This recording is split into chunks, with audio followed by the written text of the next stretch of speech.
सोचिए, अगर सरकार के पास एक एआई जासूस हो जो टैक्स चोरों को पकड़ सके। सुनने में तो ये किसी साइंस फिक्शन फिल्म जैसा लगता है ना? पर आज हम बात करेंगे भारत की एक ऐसी ही पहल की जिसका नाम है प्रोजेक्ट इनसाइट, और देखेंगे कि कैसे आर्टिफिशियल इंटेलिजेंस देश की एक बहुत बड़ी समस्या यानी टैक्स चोरी से निपट रहा है। तो आखिर ये प्रॉब्लम इतनी बड़ी है क्या कि इसके लिए एक एआई जासूस की जरूरत पड़ गई? चलिए, सबसे पहले उन आंकड़ों पर एक नजर डालते हैं जिन्होंने भारत को ये हाईटेक रास्ता अपनाने पर मजबूर कर दिया। अब ये चार्ट देखिए, इसमें साफ साफ दिख रहा है कि भारत का जो टैक्स टू जीडीपी रेशियो है वो दूसरी उभरती अर्थव्यवस्थाओं के मुकाबले हिस्टोरिकली कम रहा है। अब इसका सीधा सा मतलब यह है कि देश अपनी क्षमता से बहुत कम टैक्स जमा कर पा रहा है और इसका असर हमारी सड़कों, अस्पतालों और स्कूलों जैसी पब्लिक सर्विसेज पर पड़ता है। और ये कोई छोटा मोटा आंकड़ा नहीं है।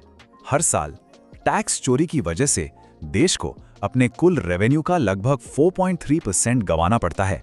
अंदाजा लगाइए, ये रकम इतनी ज्यादा है कि इससे देश के हेल्थ या एजुकेशन बजट का एक बड़ा हिस्सा आराम से पूरा किया जा सकता है।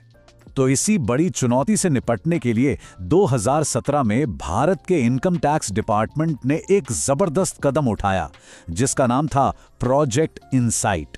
तो आखिर इसका मकसद क्या है? देखिए, आसान शब्दों में कहें तो ये टेक्नोलॉजी का इस्तेमाल करके बहुत सारे फाइनेंशियल डेटा को खंगालता है ताकि टैक्स सिस्टम को सबके लिए ज्यादा फेयर और ट्रांसपेरेंट बनाया जा सके। ये प्रोजेक्ट ना 3 मेन हिस्सों में काम करता है। पहला है इनट्रैक, जो समझ लीजिए इसका दिमाग है और सारा डेटा एनालिसिस यही करता है।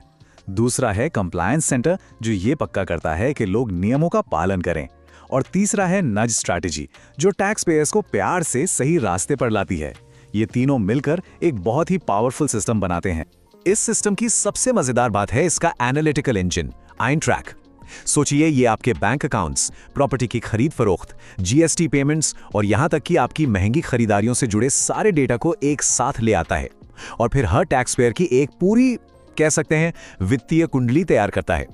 इससे होता यह है कि बताई गई इनकम और असल खर्चों के बीच किसी भी गड़बड़ी को पकड़ना बहुत आसान हो जाता है।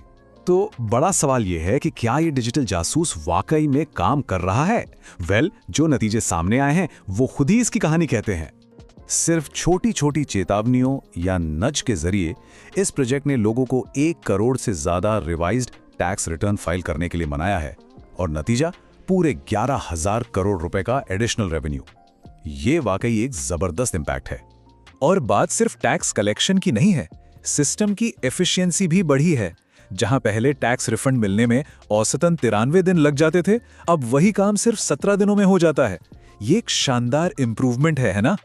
सोचिए, सिस्टम का बिग डेटा एनालिसिस कितनी गहरी और कॉम्प्लेक्स चोरी को पकड़ सकता है। मिसाल के तौर पर इसने ये पता लगाया कि देश भर के रेस्टोरेंट्स ने मिलकर लगभग 70,000 करोड़ रुपए की बिक्री छुपाई थी। तो ये तो साफ है कि सिस्टम बहुत असरदार है, लेकिन यहीं पर एक बहुत बड़ा सवाल खड़ा होता है, क्या ये उतना ही निष्पक्ष भी है? अब हमें इस लेवल के एल्गोरिदमिक गवर्नेंस से जुड़े कुछ खतरों पर भी गौर करना होगा। तो जब ऐसे पावरफुल सिस्टम हमारे फाइनेंशियल जीवन को कंट्रोल करते हैं तो हमें किन बातों की चिंता करनी चाहिए? एक्सपर्ट्स मुख्य रूप से 4 बड़े खतरों की ओर इशारा करते हैं। इसका एक जीता जागता उदाहरण Dutch child care benefit scandal है, जो एक बहुत बड़ी चेतावनी की तरह है। वहां एक पार्शलाइज एल्गोरिदम ने हजारों बेगुनाह लोगों पर गलत तरीके से जुर्माना लगा दिया। ये दिखाता है कि अगर एआई को गलत या अधूरे डेटा पर ट्रेन किया जाए तो वो समाज में पहले से मौजूद भेदभाव को और भी ज्यादा बढ़ा सकता है। देखिए, न्याय का एक सीधा सा नियम है कि किसी भी व्यक्ति को यह पता होना चाहिए कि उस पर आरोप क्यों लगा है।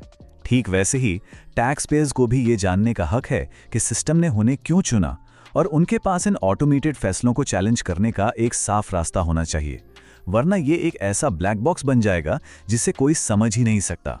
और यहीं पर निगरानी की एक बहुत बड़ी कमी सामने आती है। भारत में फिलहाल ऐसा कोई स्वतंत्र एआई लोकपाल नहीं है जो सिस्टम के फैसलों की दोबारा जांच कर सके या उसके मॉडल का ऑडिट कर सके। ऐसी निगरानी के बिना पावर के गलत इस्तेमाल का खतरा तो हमेशा बना ही रहता है। ये सारी बातें हमें उस बुनियादी सवाल पर ले आती हैं जिसका सामना आज भारत और ऐसी टेक्नोलॉजी का इस्तेमाल करने वाला हर देश कर रहा है। तो देखिए, इसके सामने अब 2 रास्ते हैं।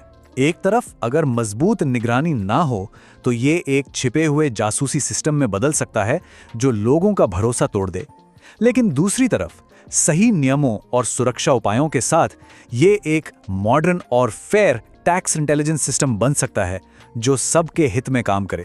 तो आखिर में सवाल सिर्फ टेक्नोलॉजी का नहीं रह जाता, बल्कि ये हमारे उसूलों का सवाल बन जाता है। जैसे जैसे हम एक ज़्यादा डेटा ड्रिवन दुनिया की तरफ बढ़ रहे हैं, हमें खुद से ये पूछना होगा कि हम असरदार होने और नैतिक होने के बीच सही बैलेंस कैसे बना सकते हैं।